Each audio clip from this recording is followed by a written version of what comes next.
Hello guys, Mr. Wednesday here, back at it with another video. This is actually, I believe, going to be the first arena video on my channel.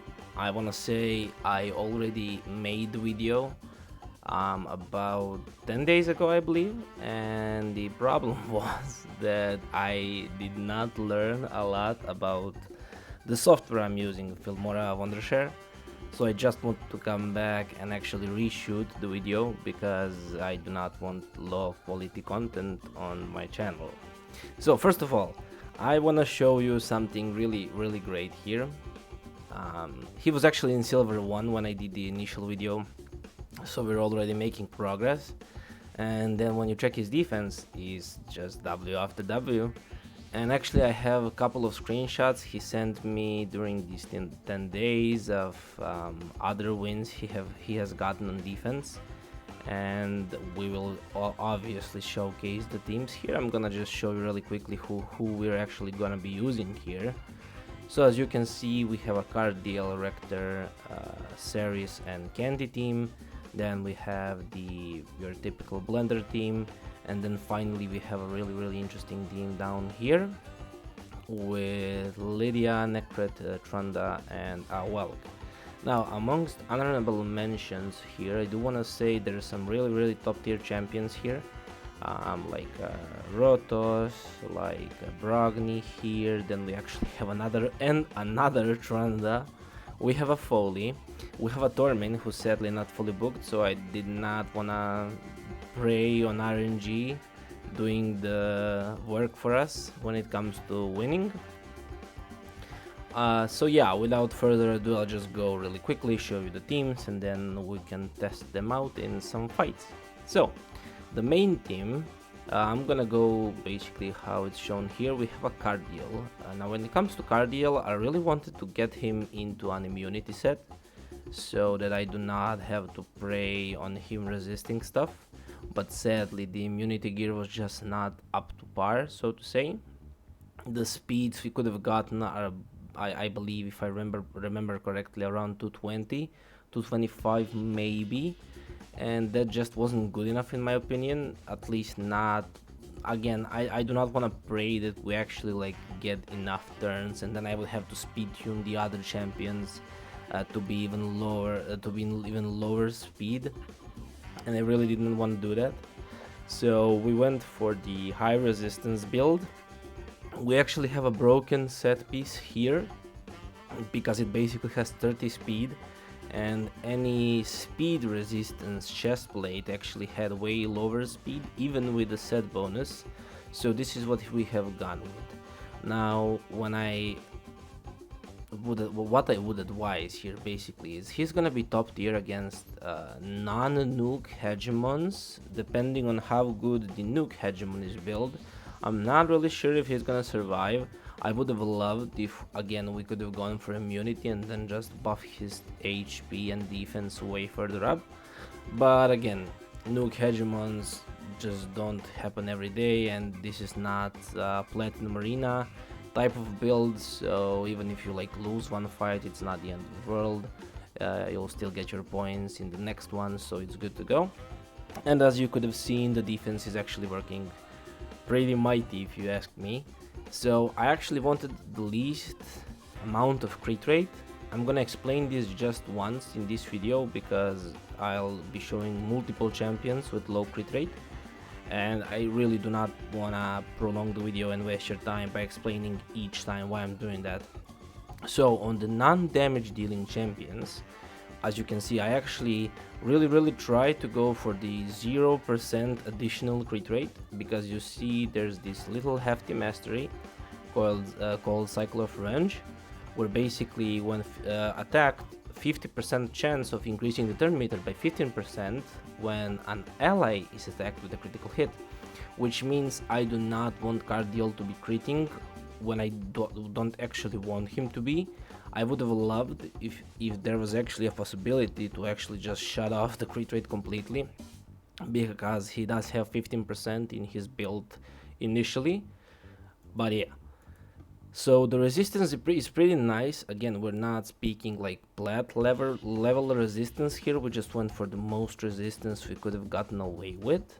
And then actually we'll be seeing, because as you saw when it comes to the team, I initially wanted to really go with Lydia in this team instead of Ceres, and the team just wasn't cooperating with me.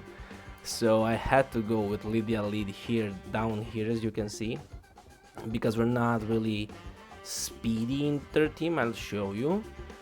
So I did go for Cardiel lead. With Lydia lead, we could have had basically 672 resistance, given that her lead is 100 resistance in addition to yours.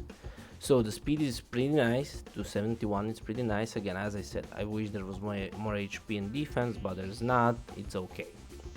Now with him, we have a Ceres, so I'm just gonna show you really quickly here. We got to 688 accuracy. I just wanted her fast enough to not get like lapped or something, and obviously to go before our Candy. And then she has enough HP and somewhat good defense. Not really a terrific defense, not gonna lie. I wish again we could have gotten it further up, but sadly we couldn't. Still, I believe she's gonna survive at least a couple of hits before she goes down. Then we have Rector, who is actually one of my favorite epic champions when it comes to arena. She's really terrific. I just wanted to go for some resistance, so 420 here, and again 15% crit rate, no additional ones. And then I just wanted her to be tanky as much as possible. Now sadly her base HP is 17k, so getting like 100k is not really something that can be done without like really top tier gear. So we got up to 70k, which is again really nice speed.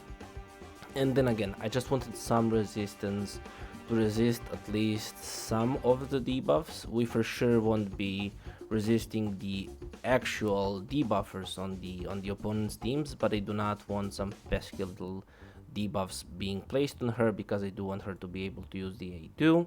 And then finally we do have our boy Kendraphone, who, as many know, is one of my favorite nukers in the game. He's not the initial nuker on this account, so sadly again this is the highest attack we could have gotten, so basically like 2.6 2.7 of his base attack. And then I did want him semi-speedy again, 100% crit rate, 255 crit damage. You'll see he works just fine in this build. I actually did really want to go for the Swift Parry build, but again sadly the Swift Parry gear here just wasn't cooperating with my ideas, so sadly we really went for some really broken pieces here. But again, he's not the initial nuker, and definitely not this is definitely not the initial team, like the main team he's gonna be using for classic arena, so I could not really justify losing the damage in the other nukers, especially for the blender team. I'm gonna walk you through the blender team really quickly here. I'll actually be posting how to build a blender team basically video sometime soon. So here we actually have a really interesting thing, because the best possible accessories for Arbiter for actually all reaction.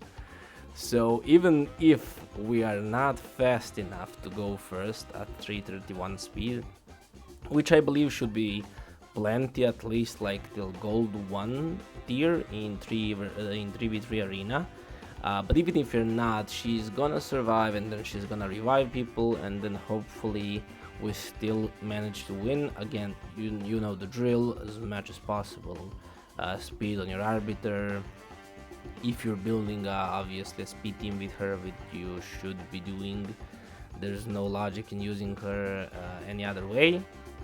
As for masteries, I finished up here, so basically increases the champion's turn meter by 20% when an ally's hero drops below 25 HP, because I do want her to be able to get back to her skills quicker, so she can revive people if they perhaps die. She's obviously booked, at least as far as I know. Yeah, I believe fully, sure. Then we have a Longbeard, who again, in my opinion, is the best ally attack champion, given that he actually adds increases the damage inflicted by 20%. You could go for somebody like the Fat Man, Farrakhan the Fat, because he actually adds 30% crit rate and 30% crit damage to your champion. So if you're like building a Skull Crown Sinesha team, you could build them with 70% crit rate if you're just planning on using them in that blender team, which is awesome and terrific if you perhaps do not have a long beard. Again, we just wanted him to be speed tuned with Arbiter, so it was, I believe, 274 speed, so I went for 275, check the true speed. If you're wondering, because I know some people still don't know how to actually speed tune your team, what you do is you go to Google, you type in Deadwood Jedi, the first thing that pops up is his website, amazing website, and it's actually pretty insane because he initially like came onto the scene like the clan boss guy, and he's still very much known for that, and he's clan boss calculator. And then actually when you do arena stuff, you still have to mention the guy because he has an awesome arena calculator on his website as well.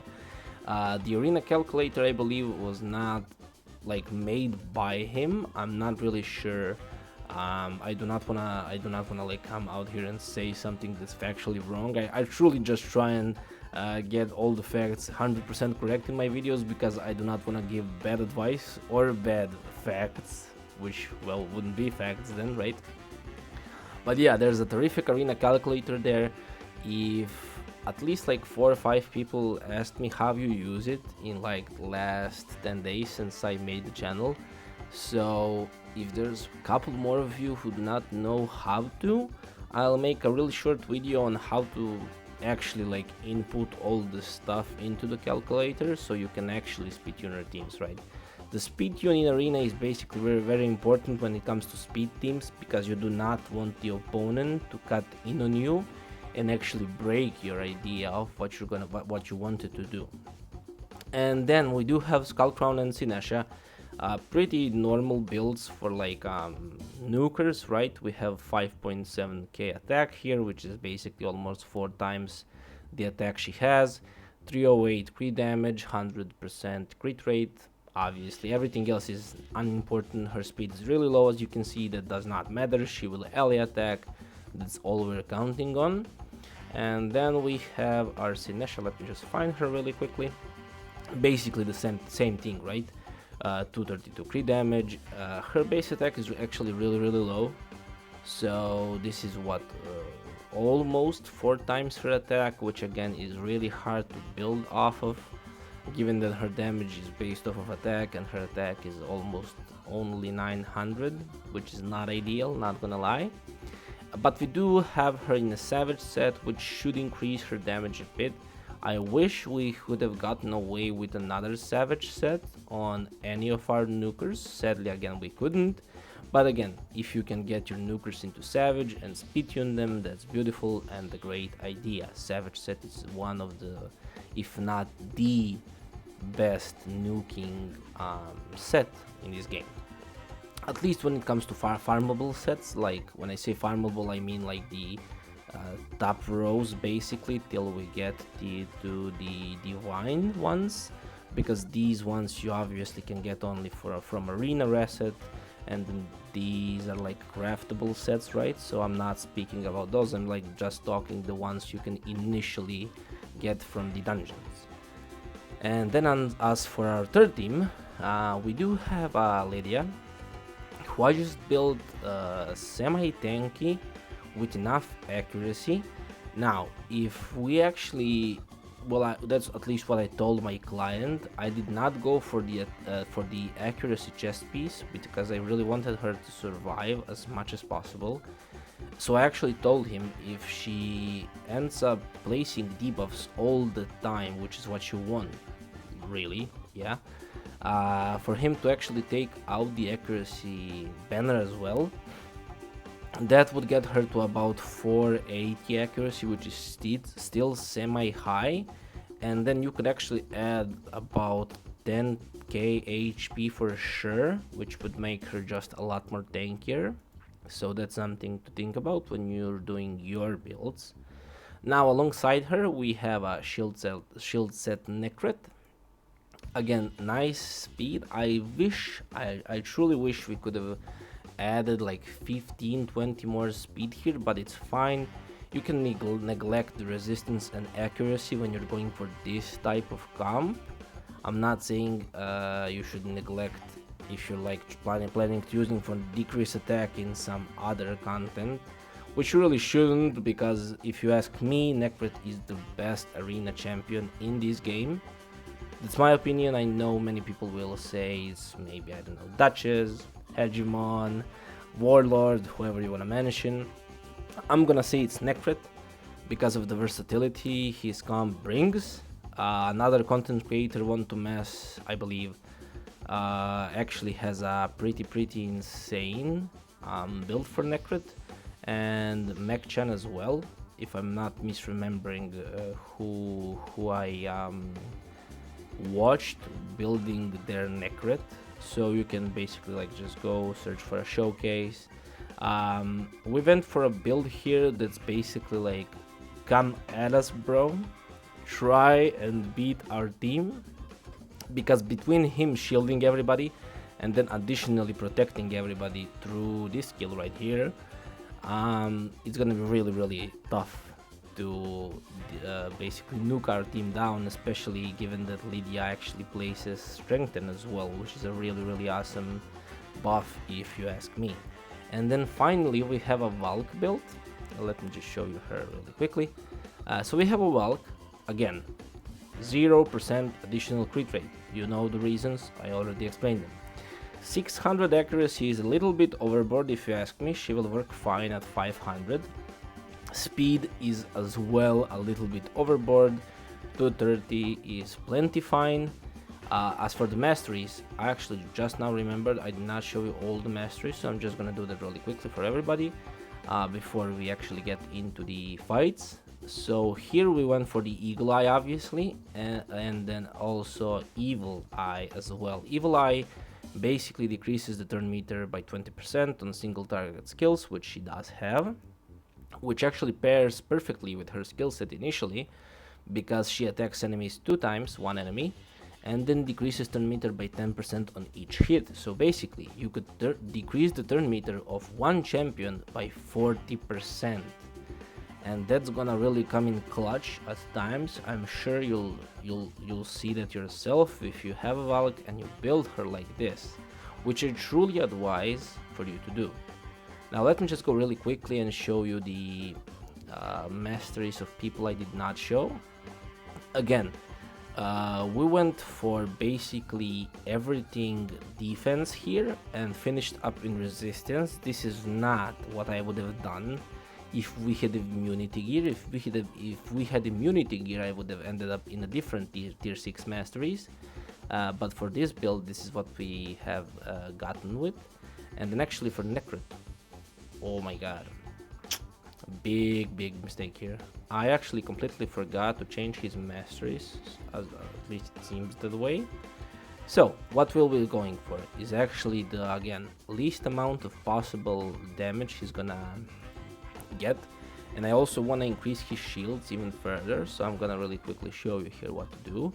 We'll go into Resurgent. Again, basically you'll hear me saying this in all of my arena videos and everybody else, that this is the most broken mastery in this game, because 50% base chance, like nothing has to happen for this 50% to come in and just boom, you just cleanse off one of your debuffs when it comes to losing 25% of max HP, which is beautiful, especially for well, perhaps not really insane for Necret, but definitely amazing for somebody like a Nuker or something like that. And even perhaps for Necret, if he like gets stunned from a stun set in this team, or perhaps provoked or slept, that's awesome. So we'll be definitely going for this, because I do want him to be able to heal anytime an enemy heals. Then we'll go for the reduced damage, because we do initially plan to actually kind of like for these fights to be a bit longer when it comes to this team. They are not gonna be just one quick punch, especially if Trunda does not kill everybody, which she really should. And then we'll go into solidarity heal here, so he increases the ally resist by 5% for each buff placed on them. And then I will actually go down the support tree, will increase his max HP a bit, then again increases the value of heals and this champion casts. It's not something we want, but increases the value of shield is something I'm gonna go for. Then here we have the increases the amount of healing and the value of shields, which I again do want. I'm also gonna go into the chance of decreasing the cooldown of a skill, in addition to let me just ideally pick here what's the best possible option. I'll go for the lasting gifts here, so he can extend any of the buffs he places. And now we need to figure out where do we want to end up. I don't mind him counter-attacking, but it's not really something I want. So 50% chance of increasing the turn meter whenever an ally is attacked with a critical hit will work perfectly on him, so he can go back to shielding them quicker. And then we have a chance here to actually figure out the last tier 5 and the tier 6 mastery. Now, timely intervention is a good choice if you ask me. You could also go for something like perhaps Bulwark, where he decreases the damage allies receive by 5% and he takes the damage instead. Because he is the support champion here, and he is here to make sure everybody else stays alive, right? So getting Bulwark on him is actually a terrific idea if you're following a build similar to this one. Again, I'm not saying these are the perfect masteries, nor these are the masteries you should just blindly copy. You could definitely go for a different set of masteries if that's something you wanna perhaps do for your own Necret. I'm not saying I'm again unmistakable. Everybody has their own opinion, of course, so you can obviously perhaps go recheck, do I perhaps need this or that, and make a decision for yourself. Now again, we do not benefit from sniper on him, nor do we benefit from basically retribution, as I said. So decreases the damage an ally receives from the first enemy hit. He will receive the damage instead. Pairs perfectly here, so I'll go for that mastery. Again, it's obviously your choice. Then for Lydia, we went for Eagle Eye as the last one, basically your typical arena accuracy champion masteries. Let me just show you the arbiter ones. Did I show you? Yeah, I showed you the Valkyrie once again, same thing, we finished in Eagle Eye. Now as for the blender masteries, here I do advise following them basically to the teeth we have here. You do want all the masteries that are gonna increase your damage on the first hits and then just end up in Helm Smasher. And you do want to counter attack masteries on both your Skull Crown and your Sinesha. Let me just find Sinesha really quickly here. Here she is. So basically, as you can see, the same counter attack masteries we have here in Retribution and then in Endurance. And I believe Rector is the last one left. We went for the Resistance or Unshakable as the last mastery, and since she is a reviver, I did wanna end in Spirit Haste, so basically her speed gets increased whenever ally dies. So basically it's 8 for each dead ally, so she can pick them up if something doesn't really go our way. And then finally, the last build I have to show you is our Trunda. We obviously went for the, again, nuke masteries, swift parry build here, because we do know we're going second, so I'm actually counting if we get like nuke down, she could perhaps stay alive due to the unkillable that's tied to the swift parry set. Again, 5k HP, not ideal, not ideal. Wish it was higher, especially with her base attack. Sadly, we just couldn't get it.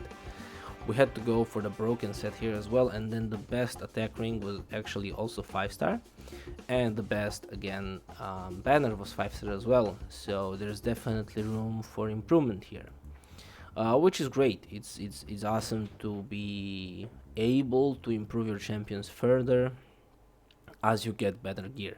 As for the stats, let me just go back really quickly. So 192 speed. I did want enough speed on her so she really doesn't get like lapped multiple times before she gets a turn. And then 100% crit rate alongside 248 crit damage. Now, let me actually show you how these builds would work. So, here, let me just so you know, it's not like set up or anything. Let me just really fast refresh, and now we'll go basically through the list down a couple of fights, because I do want to explain if we perhaps lose, that's wrong, what we can improve, and how to change things. So here we have a Chimer lead, so I assume he's gonna be trying to sleep us, so we'll bank on the chance that our Cardiel is actually high resistance than him. And then for the last one, I'm pretty sure we can take out the Mashal here, who I actually hate seeing in the arena because of his true fear, because I believe there's like 50% chance? No, it's 100% chance he places it, but it shouldn't be 100% chance for it to proc, and I just swear each time I see a true fear of my champions in arena, it just procs, like I do not get a turn. Same thing like with Tormin, right? So let me just go full auto here. If I need to stop in manual for a second, I'll explain why. I'll also explain how I would go about doing things on manual if you do plan on manualing in your arena. So here we're actually slower, which is no good. And actually, this is the exact reason I always tell people to speed tune. I'm just gonna stop here really quickly. As you could have seen, their Arbiter was faster, right? And then actually Madame was faster as well. But the other two champions were not speed tuned, so we cut in, and because we are speed tuned, they couldn't cut in back on us. So even though we were slower, we won quite easily.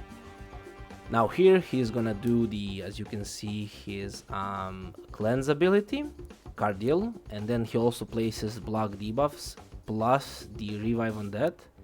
So now we're gonna just do this really quickly. That's a really poor idea from Chimer.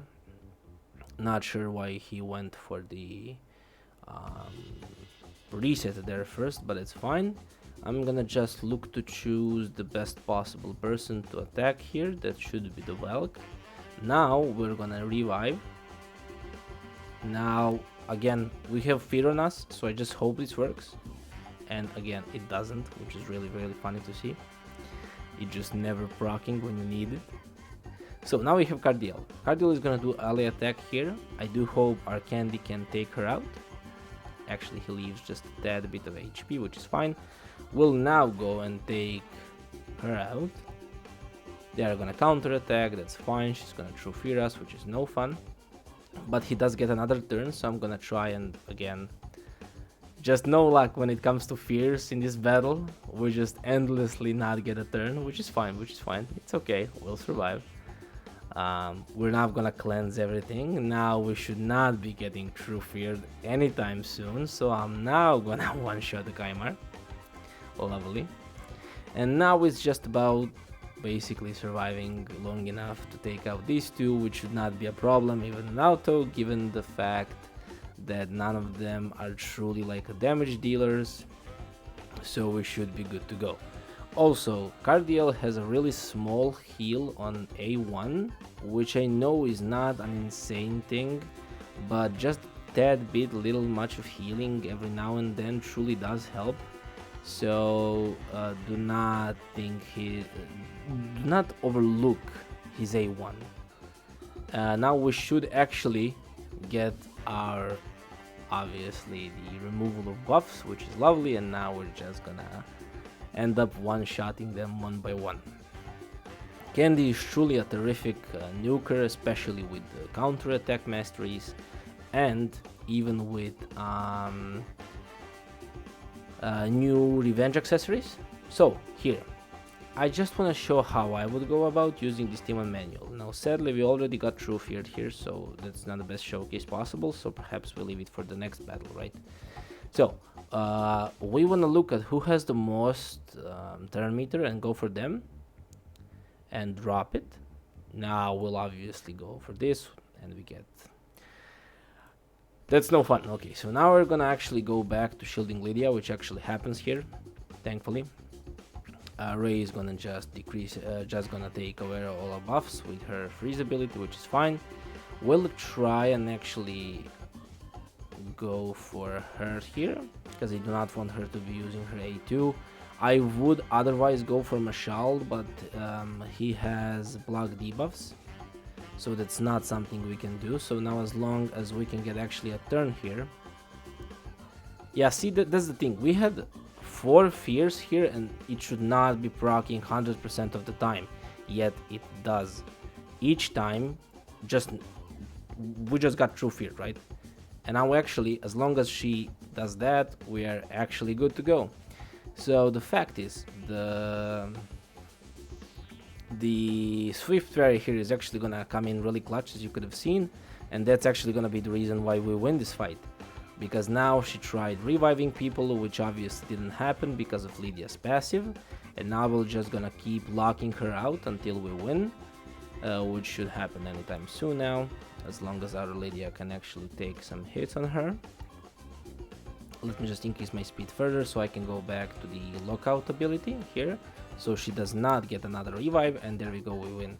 So even though we were looking really bad at that one point where basically everybody died except for Trunda, her Swift Fairy came in really clutch there. So let me now just go for the next team. Again, we'll go speed for speed, Cardiel here, and then obviously as the last team we'll go here. I believe it should work. I'm gonna again try just full auto here, just so you can see now that I explained all the skills that are important, how the teams would operate. Let's see if he's fully speed tuned. Again, just a really poor speed tune. She's gonna revive people, that's fine, we do not care. Actually that was really stupid out of Arbiter, and now we win. Again, you see, not speed tuning your champions is definitely a great way to go about losing battles. And now let's see if our Candy can one-shot them all. Well, actually no. He had Swift Parry on him, so that's why he survived, and then these two were bad affinity, since Candy is red and they're green, but it's fine. We'll just go for her next, because I do not want any revives here. Does she really cling to her life with like 1 HP? Yes, she does. We're just gonna smack him here and then just wait out until they can actually take out the Harvest Jack here. Harvest Jack is, I don't want to say like a bad champion, of course, he's not bad at all, but I just really never found him to be insane for the arena. I know he was really great like a long time ago, I want to say. I just don't think he's that great now. So here we're obviously gonna go for the only choice we have. And now they have block debuffs. I'm still gonna use this ability because I want increased speed and strength on us. So they're gonna provoke, that's fine. Now let's see what Trunda can do with A2. Okay, just a little bit of dent, just a little small dent. I'm gonna actually use the counter attack here because now I know they're gonna keep attacking us, and I do wanna be able to come back at them, even though she's unkillable here.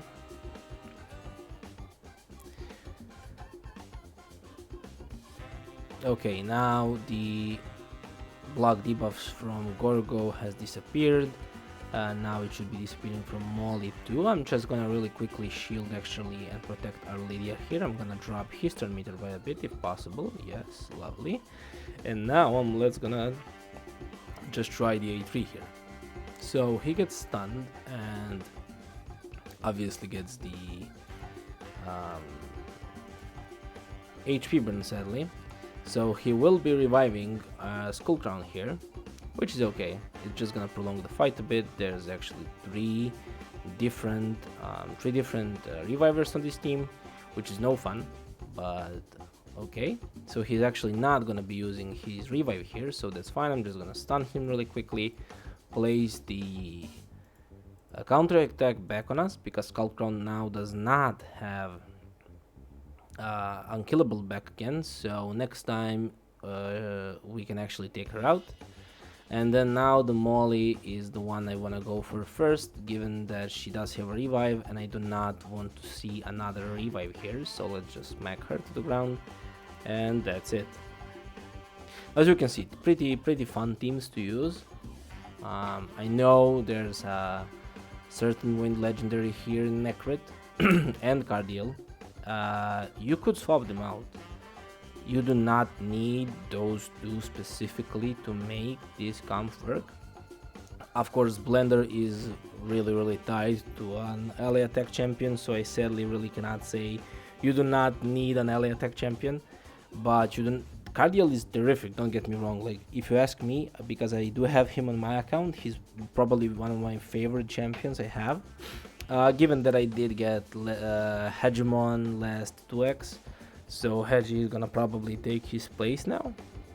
But still, you'll be seeing a lot of different teams on my channel when it comes to Arena, so you can work off of different ones if you do not have any of these specific champions. Now here we actually have a Hegi team, which actually gives me the perfect chance to try out what I wanted to initially try out.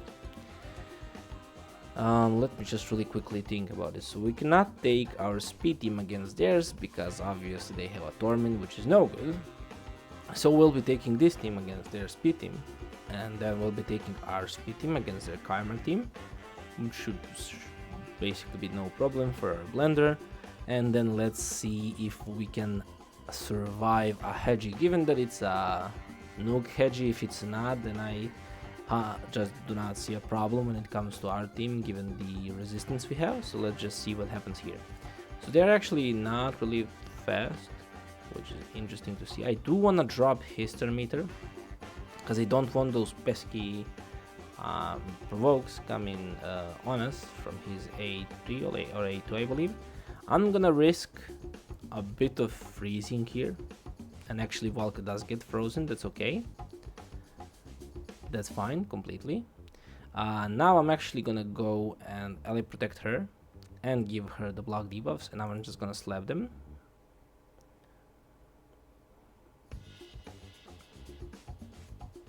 Okay, so now we just want to take her out first so she doesn't revive, and now it's all good to go. Again, Necrit is just truly amazing. When I said you can substitute him out, I did not mean the same team would work the same like it does here, because he truly has a very unique kit. If you do not know what his kit is, I truly advise checking it out in your index on your own account. So obviously she survives because she's unkillable here. We're just gonna wait it out, and boom.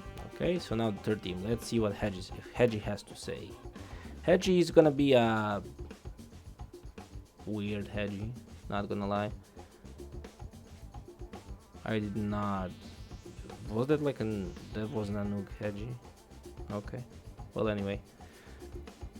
So the beauty here is Candy actually gets an extra turn when you kill somebody, so he's actually gonna kill 2 people here. Now we cannot attack their Candy because he's under a whale, so I have to go for Razin here. Who's gonna counter? That's okay. We'll revive. He's gonna slap us. That's again fine. We'll revive. He's gonna use his buff ability. Now I do wanna take out Razin here, which doesn't happen. That's fine. I'm gonna revive him really quickly. He's under whale, so now he cannot be attacked. I'm just gonna take everything off, try and fear him, which we do here. And now I just want to slap him first because he's the bigger threat. And now it's just about taking out Razin, which happens very quickly here. Let's see the next teams we have here. So basically we have a Blender with a Torment here, which again makes me just know I cannot go with our Blender team because we do not have immunity. So what are we going to do? I'm gonna definitely Valk is basically made for like going against these Sifis, because Sifi places 3 buffs on everyone, which will just skyrocket our turn meter when we have a Valk there.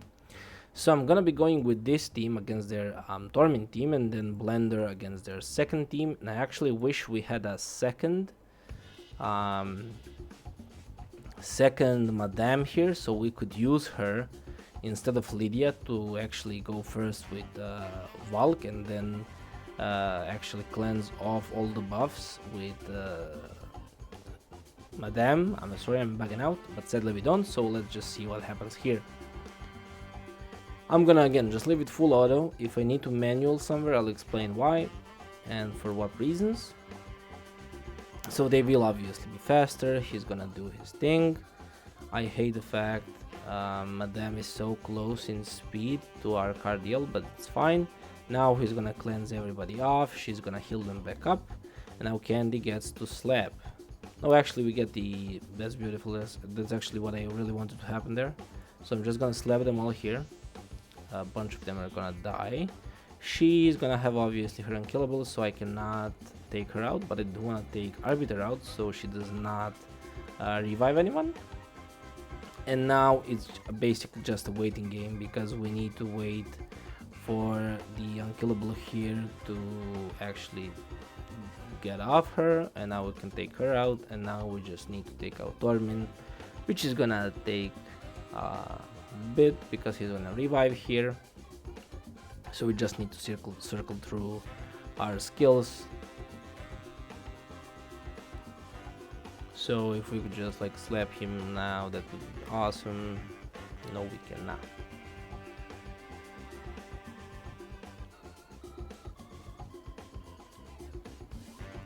We get frozen again. Oh, come on. Can we please kill him? Thank you. Thank you. Okay, so nothing to really explain here. They're just gonna die. And now let's see the third team. I have a lot of fears when it comes to this camp, at least against this team right here. So let's see what we can do. So now we can basically not use decrease defense or weaken because we're not gonna place it. I still want strengthen on us, so that's fine. I do wanna protect her as well, just in case anybody dies, she can just pick them up. I'm gonna slowly start chipping away at their HP with Tranda here. He's gonna go for Tranda, obviously, that's fine. I do wanna place counter attack back here. Again, block debuff is still up, so nothing I can do there.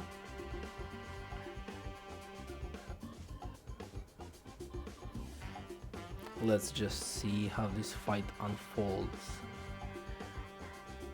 Now against a team like this, actually Rotos would be really nice, so I'm now really just like rethinking, do I build him a Rotos as well so he can use a Rotos against somebody like this.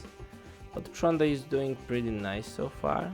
I'm gonna actually try and lock her out here so she does not place the pesky buffs she has in her kit, because now we can actually go about decreasing their defense and placing weaken basically. Then we get our strengthen back. Now I'm gonna try and slap her and she dies. That's beautiful. Now against the Vogot team, actually using the AoE hits is not ideal. You wanna basically go for as much A1 as possible. Now my fear here is actually his strong affinity toward Tranda, which is gonna just make this fight a tad bit longer because again she's not gonna be one-shotting him. And then as you could have seen when Mountain King attacked, both actually counter-attacked both on Lydia and Tranda, they got a shield from Necret. So yeah, he's just that amazing. He's gonna counter it again, that's okay. We're just slowly chipping away at his HP. I'm not gonna do anything with that, so I'm just gonna go for the A1 here. I will try and decrease his turn meter a bit, which happens, which is beautiful. They're gonna go for the Necret, that's fine. He's gonna die here, nothing big. Now I'm gonna go for the weaken and decrease defense again and try and actually take him out here. Beautiful. And now it's basically just taking out Wogot in due time, which happens actually really fast. Okay, so I'm just gonna do another battle and I'm gonna call it quits there because I do not want to prolong the video any further. I'm actually not even sure how long it's gonna be. I hope it's not gonna be like hella long. Okay, So just speed against speed here. Then we have basically something like this and this.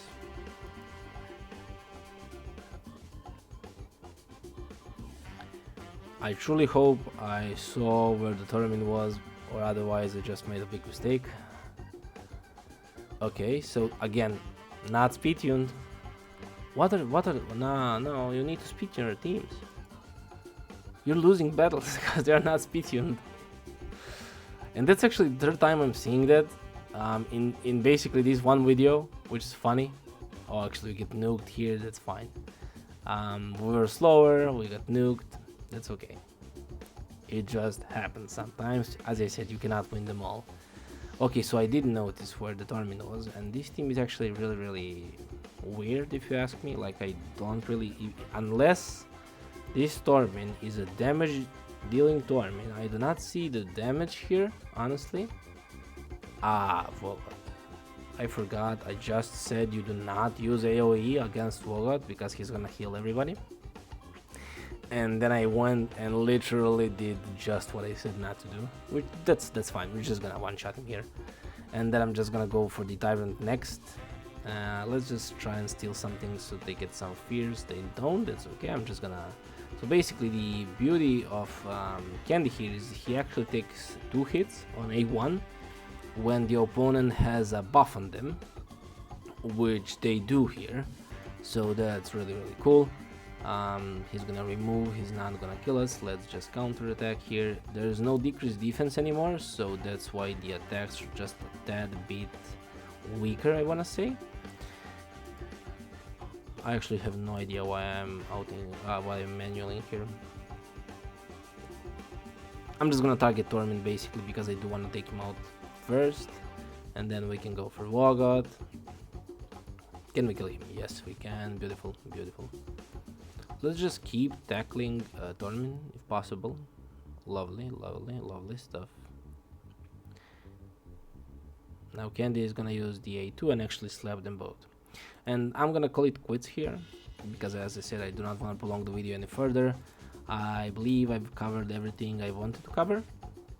I'm gonna just like add here some defense wins from like the past 10 days, I believe. And then offense, I actually really want to see, yeah, like he hasn't lost anytime soon.